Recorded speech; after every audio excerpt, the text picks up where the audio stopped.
નમસ્કાર દર્શક મિત્રો, રામેશ્વર ડેરી ફાર્મ યુટ્યુબ ચેનલમાં તમારું સ્વાગત છે। આજે આપણે પહોંચ્યા છીએ રાણપુર ગામના એક પ્રગતિશીલ ખેડૂતના ફાર્મ ઉપર કે જેઓ પોતાના ખેતરમાં જાતે મકાઈ વાવી અને પોતાનું સાઇલેજ તૈયાર કરી રહ્યા છે। તો આવો આપણે વિગતવાર માહિતી લઈએ કેવી રીતે તેઓ સાઇલેજ બનાવી રહ્યા છે જાતે, એની પૂરી માહિતી આપણે આ વિડીયોમાં જોઈશું।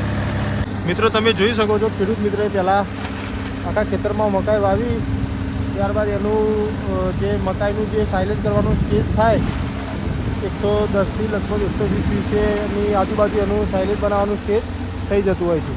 ત્યારબાદ ખેતરની અંદર મજૂરો કરી મકાઈને વાઢી અને આ રીતે તમે જોઈ શકો છો સ્ક્રીન ઉપર ટ્રેક્ટર દ્વારા એનું કટિંગ કરવામાં આવે છે। ત્યારબાદ ટ્રોલીની અંદર એ કટિંગ ભરી અને પછી એના ખાડાની અંદર દબાવવામાં આવે છે। એની પણ આપણે આગળ વિગત જોઈશું કઈ રીતે તેઓ કરે છે। મિત્રો જોઈ શકો છો તમે, જે ટ્રેક્ટર દ્વારા કટિંગ કરવામાં આવે છે લીલી મકાઈનું, એ મકાઈનું કટિંગ ટ્રોલી દ્વારા આ ખાડાની અંદર દબાવવામાં આવે છે। ખાડો લગભગ એમનો 75 ફૂટ લોબો અને 15 ફૂટ પહોળો ખાડો છે। એની ઊંડાઈ 3 ફૂટ લગભગ હોઈ શકે છે। ખાડાની ચારેકોર પ્લાસ્ટિકનું મેણિયું પ્લાસ્ટિક પાથરી અને એની અંદર આ માલ દાટવામાં આવે છે। ત્યારબાદ આ જે ટ્રેક્ટરના દ્વારા આ કટિંગ બધું અંદર ગુંદળવામાં આવે છે। એનું બરાબર સરસ મજાનું પિચિંગ કરવામાં આવે છે। એના ઉપર ખેડૂત મિત્ર તમે જોઈ શકો છો સાઇલેજ સેવોનો સ્પ્રે કરી રહ્યા છે, જેનાથી શું થાય છે કે સાઇલેજનું ક્વોલિટી સારી એવી બને છે, તેમજ એના અંદર ફંગીસાઇડ જલ્દી આવતી નથી। મિત્રો તમે મકાઈનું કટિંગ પણ જોઈ રહ્યા છો, બહુ સરસ મજાનું ઝીણું નાનું સરસ કટિંગ છે, જેથી કરીને ગાયોને ખાવાની અંદર પણ કોઈ તકલીફ પડતી નથી। સરસ એવું કટિંગ પણ તમે જોઈ શકો છો સ્ક્રીન ઉપર। મિત્રો સાઇલેજને દબાવ્યા પછી જ એને ઉપર ઢાંકી દેવામાં આવે છે મેણિયાથી, પ્લાસ્ટિક એના ઉપર ઢોકી દેવામાં આવે છે। ત્યારબાદ એના પર થોડી થોડી માટી નાખવામાં આવે છે, જેથી કરીને એના અંદર કોઈ હવા અંદર જાય ના અને સાઇલેજ ખરાબ થાય ના। ત્યારબાદ લગભગ 45થી 50 દિવસની અંદર આ સાઇલેજને ખોલી અને પશુઓને ખવડાવવા માટે તૈયાર થઈ જાય છે।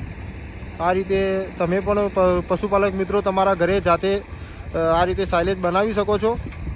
લગભગ આ સાઇલેજ બનાવવાની અંદર એમનો મેણિયાથી લઈ અને છેક કટિંગ કરવા સુધીનો તમામ ખર્ચો 1 કિલોએ લગભગ 1.5થી 2 રૂપિયા જેવો પડતો હોય છે। તો માર્કેટમાંથી સાઇલેજ લાવીને ખવડાવવા કરતાં ઘણો ફાયદો થાય છે પશુપાલક મિત્રોને।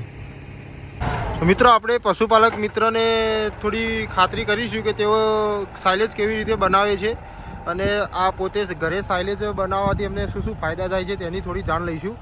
સાહેબ તમારું નામ અને થોડો પરિચય આપો ને।